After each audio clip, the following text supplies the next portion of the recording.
We're back. We're your movie review men. How's everybody doing? I'm Jeff Johnson. Claude here. This is the extended cut review of Halloween Kills. You know, I had Halloween in the background in the short version, but I'm not trusting that Joker behind my back while I'm shooting this thing. I've seen enough horror movies. I'm black. I'm not turning my back to which killer is this? Michael Myers. I'm not doing it. So I'm leaving it just how it looks just now, and letting Claude break down to you what it is that this film is that we were watching today, that we're reviewing today. So Claude, tell them what else they won. Okay, well, Halloween Kills. What's interesting about Halloween Kills is that it was made by David Gordon Green, who comes from an independent film background. And so Blumhouse Entertainment was looking for something for him to work on. And he was trying to sort of, horror was not necessarily in his skill well. But when Blumhouse got, I guess, the rights to the Halloween movies, they asked him, would you have an idea for it? And as far as I know, David Gordon Green has an idea for 3 films. Why did I like this movie? There are a number of reasons why. And I know the movie also has faults, but for the most part, I was really intrigued by the idea of a sequel taking place the same night that the first movie starts out. Now, some of you who follow Halloween would be like, well, that's not necessarily anything new. And you're right.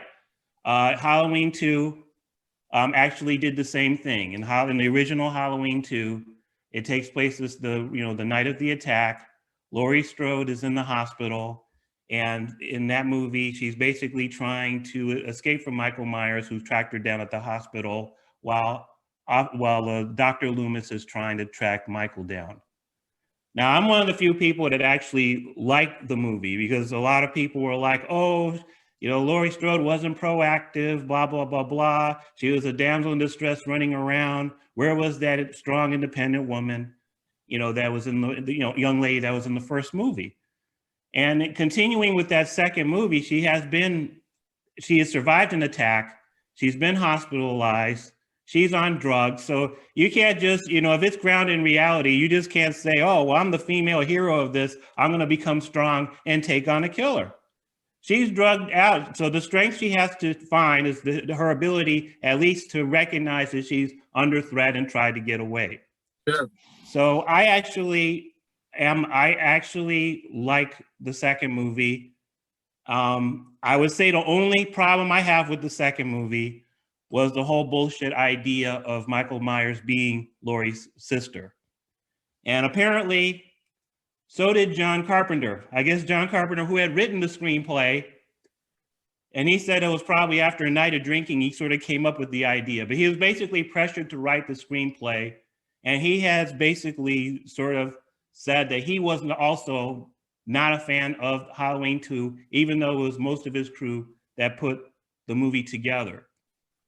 So jumping to now with Halloween Kills, we have one movie that's about Laurie Strode recovering from an attack in a hospital, to a new movie where Laurie Strode is recovering from an attack and she's confined to a hospital. But what's really interesting about a Halloween is that they basically, in essence, are completely erasing parts of Halloween 2. In the Halloween 2018, they make mention, somebody asked, well, wasn't Michael Myers Laurie's sister? And the granddaughter was like, no, that was bullshit. That was just a story that somebody made up. So they already planted the crumbs that we're not going to go and do the same type of Halloween. That's right. We don't talk about that. Yeah. we don't talk about that. like as they said in Star Trek, we don't talk about that. That's right. We don't talk about. Didn't Klingons look different? We don't talk about that. So I thought it was really interesting because, you know, in terms of like reboots, they may try to do a reboot, and I know I'm getting long-winded, please excuse me, but they may do a reboot because they're looking to revive something.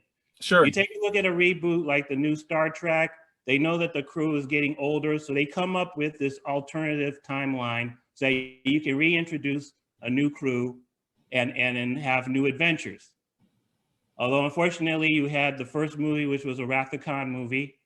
Then you had a second one where Khan was a character, and then it was like they gave it an adrenaline shot. They didn't know what to do. But in the case of these Halloween movies, there seems to be a story that's where they're interconnecting.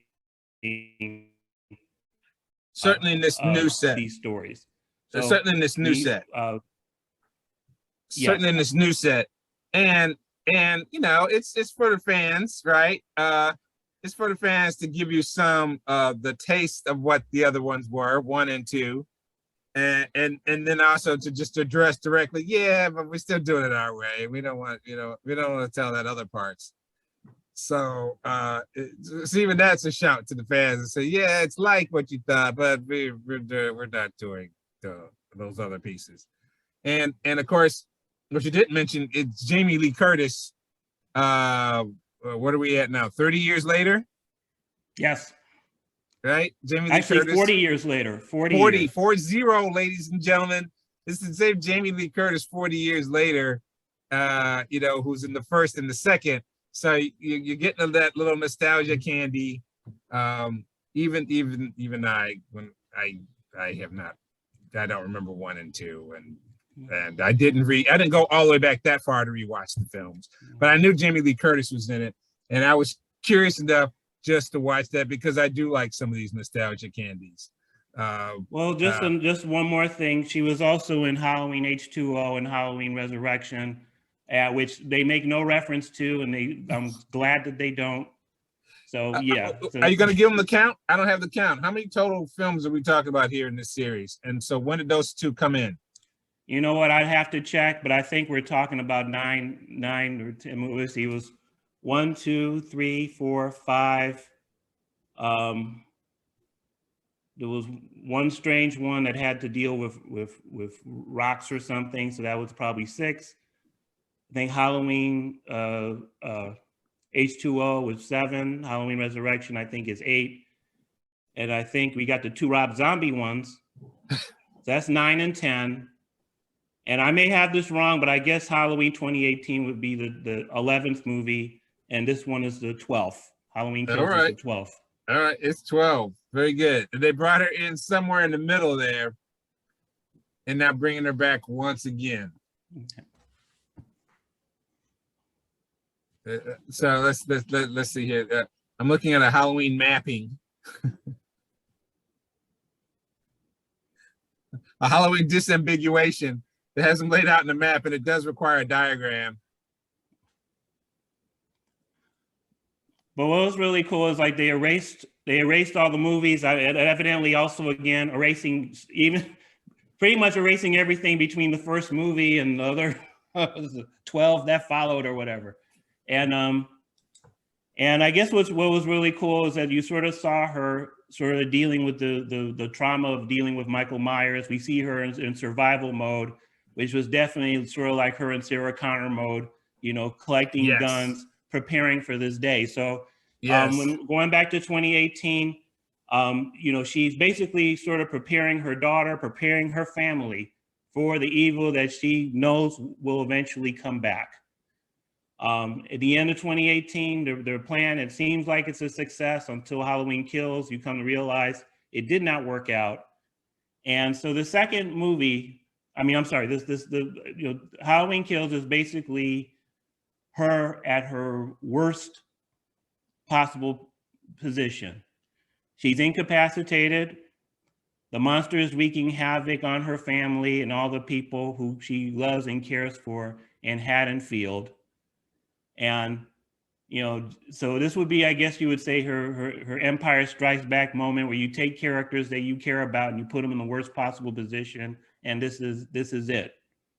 And so I thought that was interesting. And they give you an excuse, really. I mean, a more really legitimate excuse for, well, why isn't she able to do anything? Is because one, she's in a hospital and stabbed, so they're making that plain. And give us a little, a few twists from pull ripped from the headlines, if you will, right? That the psycho can cause not just vigilante justice, but mob rule and chaos, and without being preachy about it, just talking about, hey, in a horror movie, it does amplify that mob rule and the crowd losing their mind and acting like a mob is a problem. Even in the Frankenstein stories, they don't tell it as an actual political statement of tale, right? It's always, oh, they're coming after Frankenstein and the village people are wrong, and when Frankenstein attacks them, they're going to get what they deserve. That's typically how the village mob has been treated. When I say typically, I mean all the way back to Frankenstein, right? Yes. Frankenstein yes. movies, not the book. As everybody knows, the book is different and better than the film versions of Frankenstein. But the Frankenstein movies are always the mob is going after him, and they kind of become the villain. This one, it's like, no, madness is the villain. It's reminding folks that no kind of mob action results in you being able to make rational decisions to defend yourself. At the hospital, they did that way. It's a different lesson at the end of the film, which we'll cover when we get to how the film ends. But the first one, I thought that was an interesting pull from the headlines because, of course, we're living in very maddening times here in the United States of America, and mob vigilantes getting excited and thinking that they're going to go do a thing. We're just full of people who think that that's so, and so having this film show them that no, that's not so. Not just in a corny way that somebody might get hurt. Calm down. No, not only is that a truth, not as that one truth, that's just one truth, but the other truth is that the psycho killer is still out there, and he's gonna kill y'all. You took your eye off the ball. As a practical matter, you made yourself unsafe with your crazy vigilanteism. Don't do that. Don't do that. It was always wrong, and it's unsafe as you try to fight, even a fictional a character. So they gave us. I thought that was important anyway. I appreciated that lesson being told. Yeah, and I think that's another thing that made it interesting, because very seldom, it's like as you mentioned. I'm glad you mentioned the Frankenstein movies. Usually, when you had the mob going off, it was sort of like, in a way, that society sort of like giving evil its comeuppance, and it's always seemed like, to a certain degree, that it came from a good place. Whereas here, it's like, it sort of shows the underbelly of how that stuff, number one, really doesn't work. Right. But also, it did something interesting with the movie in that, it sort of, in a way, turned it into almost like a. You had elements of sort of like a hangout movie here, because you gave the town people different characters from the town, including like Tommy Doyle, who Laurie protected, and then what was the name? The other girl, Lindsay, making them part of different groups that were coming out. But we gave the mob was, the different people in the town were given a lot of real estate in terms of a story. Yes. Usually in Frankenstein, it's a few minutes. They go up to the castle, blah blah blah. But here, we're going, into different places. And the mob got individual stories unpacked, and then we saw them basically go wild and lose themselves. Mm-hmm. And their mob action, their bloodlust to go get the villain with vigilante attitudes. Yeah, it did the classic thing, which is you go after the wrong person, and then it did the thing that's not classic, is that you took your eye completely off the ball and you made yourself less safe, not more safe.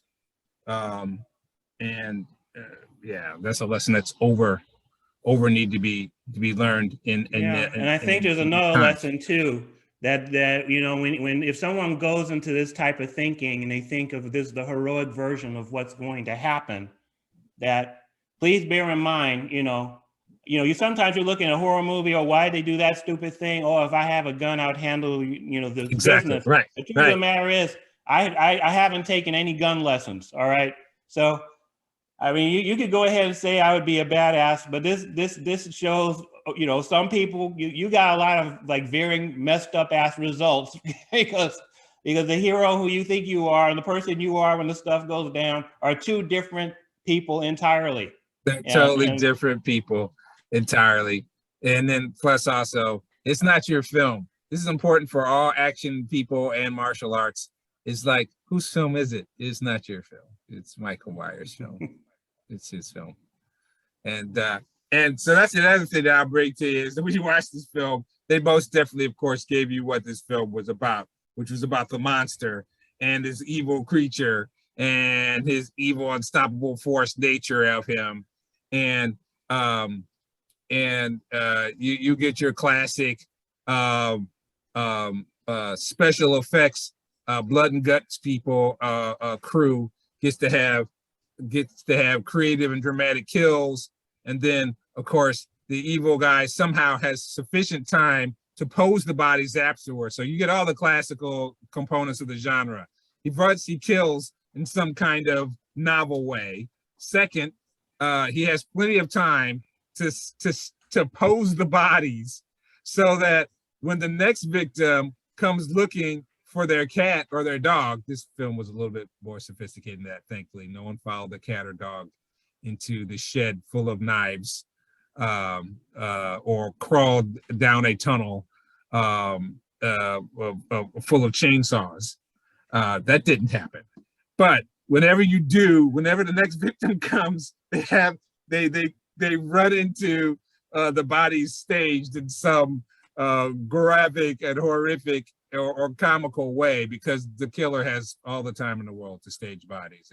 That's the genre. And so he does that, of course. And so you get all of those, but you get a few other things that you don't normally get in films like this, which is this is a monster of unstoppable force. I mean, you got a couple of scenes where they're like, no, it's not all just him sneaking up behind you. In 2018, we're only spoiling 2018. The 2018 film, he does a kill in broad daylight at a driver at a gas station. In broad daylight. So I gave them props for that. I was like, okay, we're about to make a gas station at high noon with several people walking around in the public into a scary attack scene. Michael attacks these poor people who are trying to do a documentary film of him. yeah, and he attacks them reporters. Right. He attacks them in broad daylight in a public gas station. He finishes them off in the bathroom, but he killed everybody else in the gas station in the daytime. And it was still spooky and bad, but also kind of moved into a different realm of that type of film. First, they took it into the daylight and didn't make it just jump from behind kills.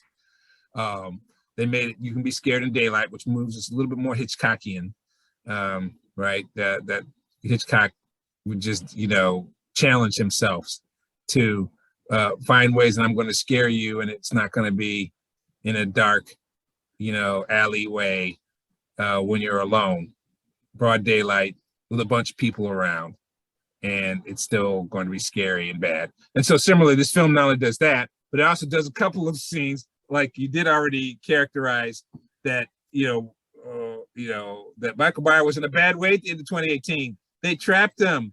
They got him in a trap. They lit the house on fire that he's in.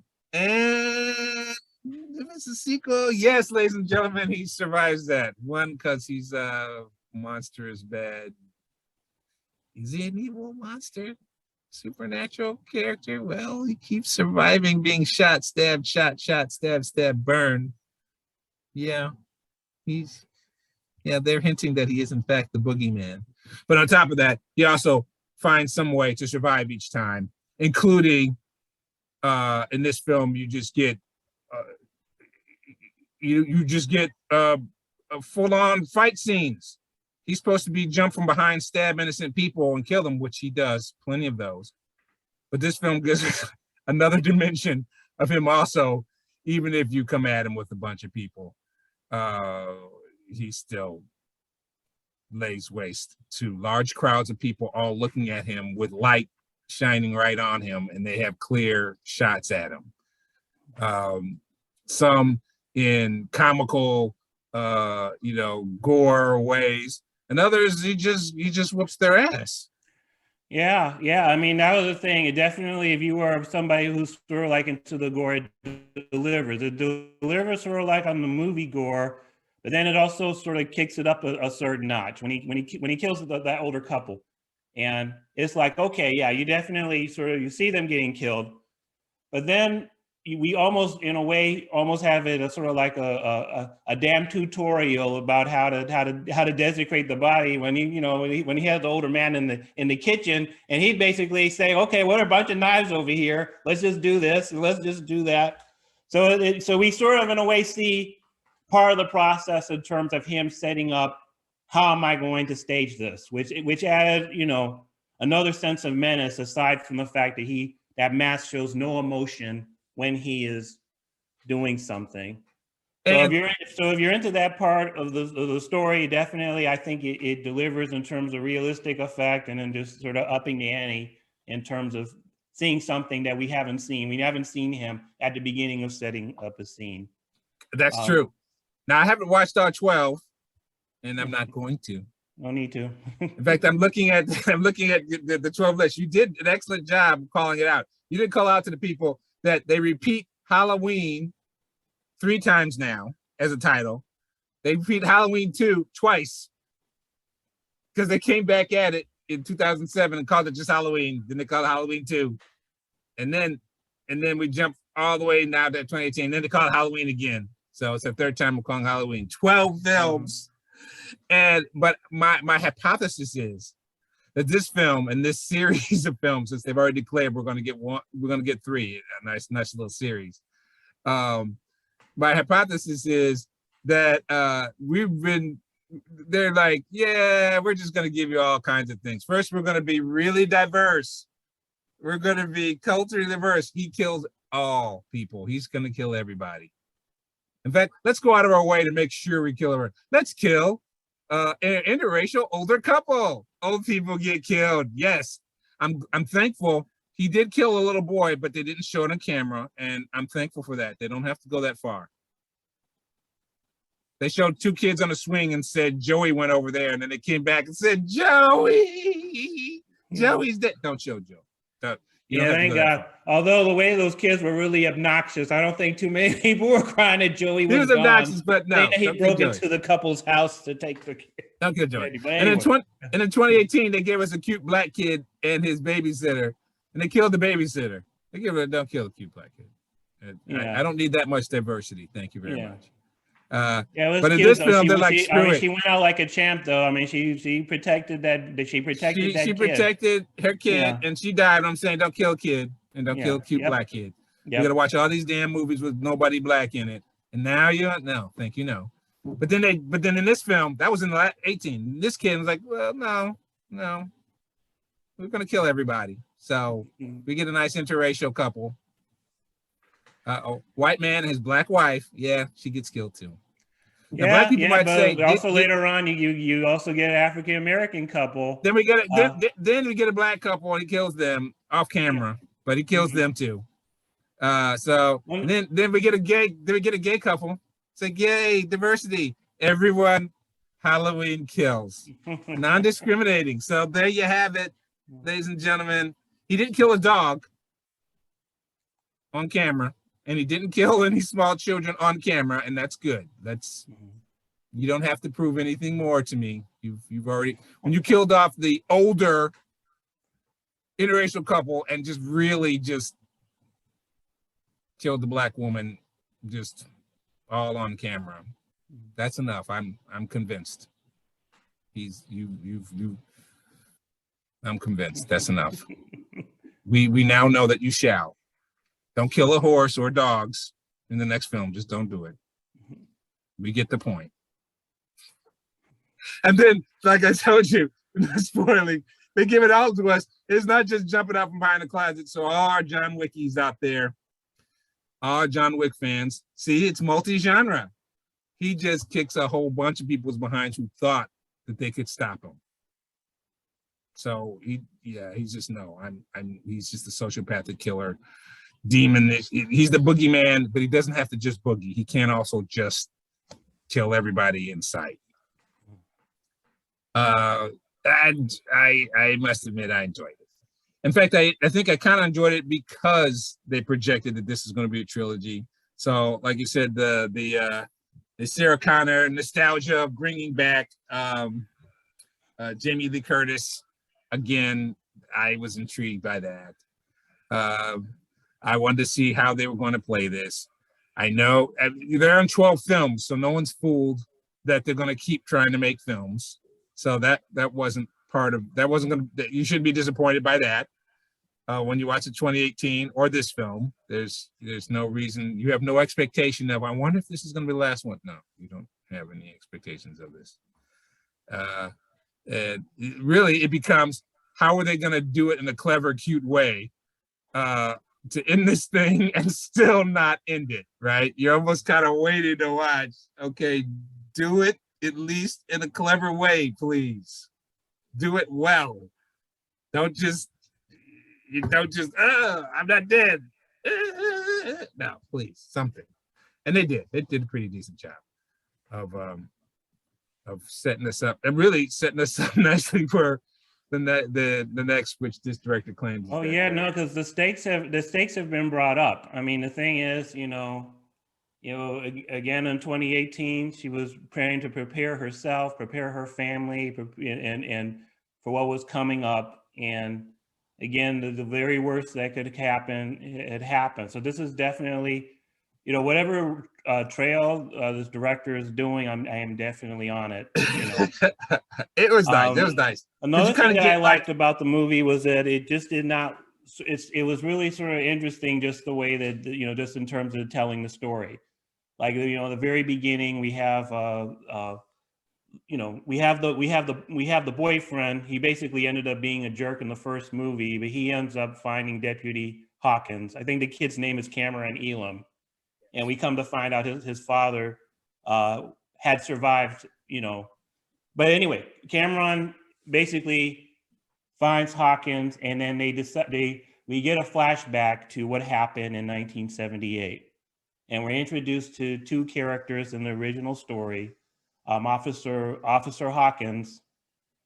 Well, he wasn't in the very first movie, but he was around there.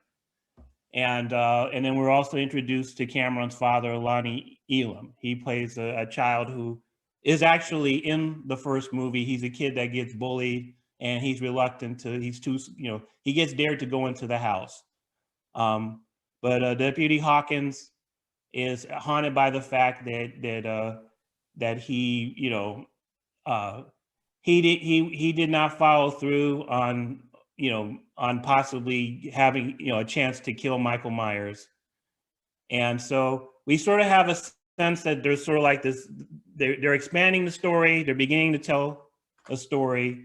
And then you also have sort of like going back to the original source of introducing the story, Tommy Doyle at the bar, who sort of in a way casts sort of like this storytelling spell, just remembering the people who survived and the people who have passed away. Right. Yeah. But he gives a campfire Halloween which is an interesting bookmark for parts of the story.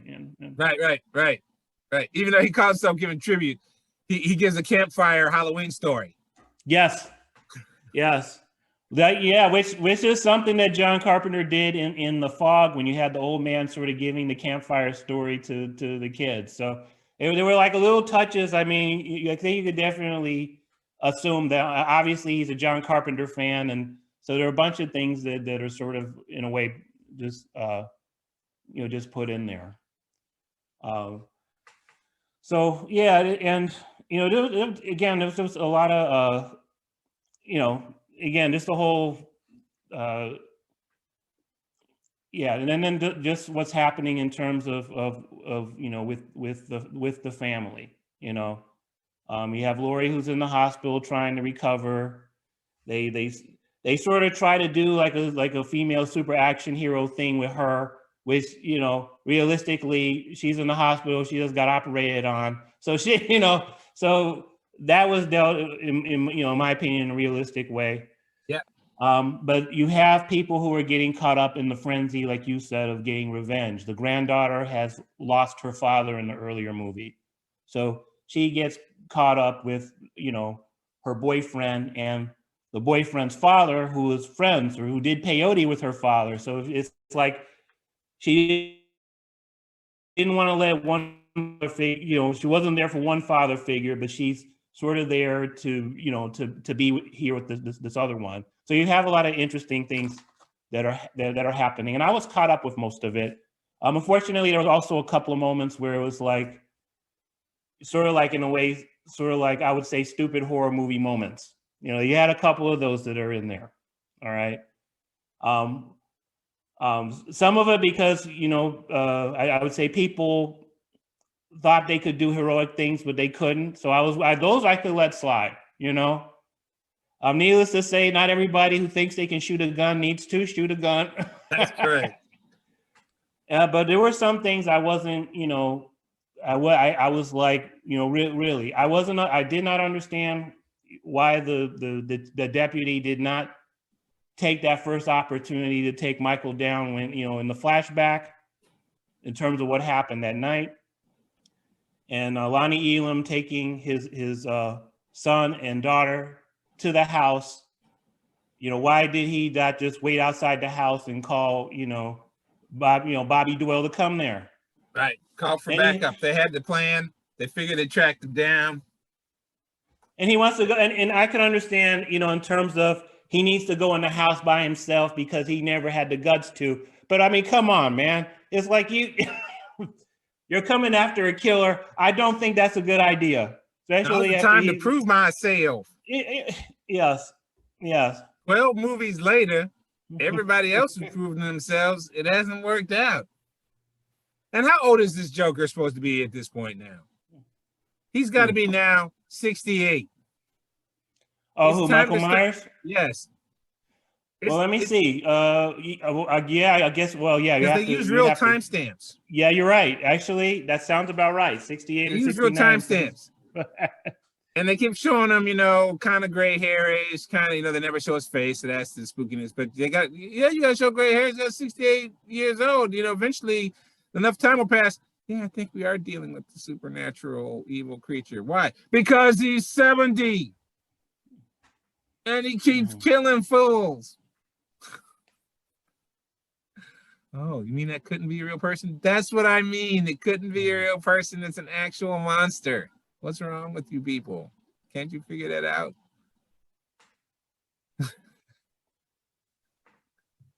That's an old dude. And presumably, at the beginning of 2018 movie, he was in captivity. They had him in bars. His mask is off. He could be seen, just not by us, the audience. That was actually, it was a bunch of times, because when they did the news story, they blurred his face out, right? because somebody in the bar was reacting to something, but yeah, see, and I guess another thing in terms of stupid movie stuff, seeing that this man was captured on Halloween, did it make sense to like transfer him on Halloween? You know, transfer him on Halloween. That's correct. Let's move him. You know. But it's set up for the story, so yeah, I'm fine with it. And another thing, the couple, the gay couple attacked in the Michael Myers house. Let's live in that house. If there's a big handprint of blood in the kitchen, are you gonna put down a golf club, take the smallest knife you can find? I mean, how about just get out of the house and call the popo, you know? Right. Well, right. Now, first off, these people are totally self-aware. They know they're staying in his house and they bought it because they're freaky like that. Mm-hmm. they bought and moved into this house for the nostalgia. They know the whole history of the thing. Presumably, they fixed up the house, but they've been living in the house for years, including the house with the window where he stands all the time and gets ready to kill somebody. They've lived in this house this whole time, knowing all of its history. They're not even afraid of ghosts. That would be a different movie. All the people he done killed, none of them can come back as ghosts. Now, see, that would be a twist. I would love that. The next film, like, wait a minute, man. You ain't the only monster up in here. I got killed tragically in this house. Now I'm a ghost. I'm coming after you. You done stabbed me in a 3D movie. Now it's my turn. I'm kind of angry. Well, they've done that in a couple of horror movies where the ghost of the victims torment. It's my turn, fool. Yeah, no. These jokers, the big, what is it? Big John and Little John, Big Eddie and Little Eddie, the gay couple, decide they're going to live in the house of Michael Myers, the killer, and they know they're living in his house. They know whose house it is. And taunt people who try to play tricks or do things at their house. Exactly. They know whose house it is. They know he's alive because they're into they bought the house because they're freaky and they like the nostalgia of living in the house of this killer who is not dead. The best they know is he's in prison. He's still around. They know he killed a lot of folks. He has 11 films. Come on, man.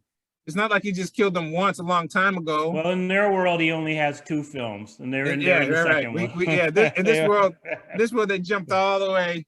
They jumped past all the other films. He only did it one time a long time ago, but still, they were in this house, and it just didn't occur to them. To your point, it didn't occur to them that was bad luck for them to live in the house of where this dude killed these people off, and that it would only work to their advantage of them being able to taunt people on Halloween and be funny. Yeah, that wasn't too smart. And then let's go take a steak knife and go upstairs and see if we can't solve the problem. Wasn't even a steak knife. That thing was like that wasn't even a butter knife. That was like the smallest. That was. I'll get him. Yeah, big handprint. You said you knew on the back. Big handprint. It's like you said you knew his history, and so you decided you can go upstairs and go get him. Really? You're gonna go get him. And then there's other stupid horror movie stuff. Is that as soon as you hear somebody, you're going after this killer, and you hear in the other room. I wonder what happened. You wonder what happened? No guesses? 3 guesses. What happened? Hey, and you have a shotgun. And you're like, Billy, did something happen to you in the other room where you're saying, even though we're out here to go get the killer? Let's have a short, I'm on my way. What do you mean you're on your way? What you mean you're on your way? We chasing after this killing dude with guns. You're not on your way. You need to be here right now. What's on my way part? I'm coming.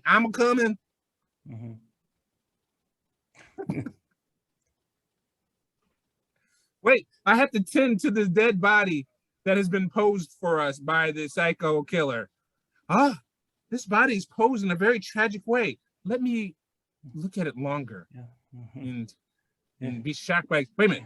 Let me put the flashlight down. That's right. That's the things. That's part of the genre, right? The stupid horror movie people are like, I can't believe how horrific they look after he killed them. Let's look at it longer. I had to say though, one of the worst ones was the doctor with the gun though. That was not right. Which one did he kill? It's so hard to. Oh yeah. That was not. Yeah, that was like. That was funny in a not good way. That was not. Yes. That wasn't good. But, so Halloween Kills. Claude and I both enjoyed it. You all know us. You know me. It's a guilty pleasure.